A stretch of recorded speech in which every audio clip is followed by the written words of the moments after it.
Optimistis Sandiaga Uno bakal jadi bacawa pres Ganjar Pranowo. Hal itu karena Sandi memiliki modal elektabilitas yang stabil. Ketua DPP Partai Persatuan Pembangunan Ahmad Baidowi menyebut Ketua Bapilu P3 Sandiaga Uno berpeluang kuat jadi bacawa pres Ganjar Pranowo.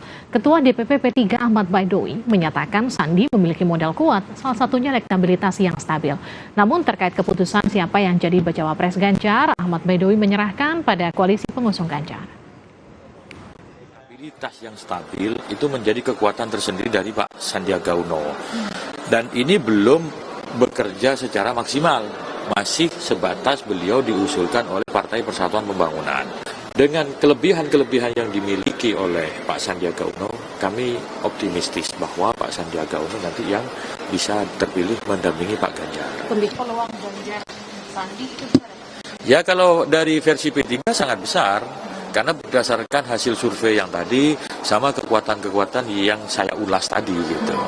Apakah nanti Sandi yang akan dipilih? Ya mudah-mudahan. Direktorat Tindak Pidana Siber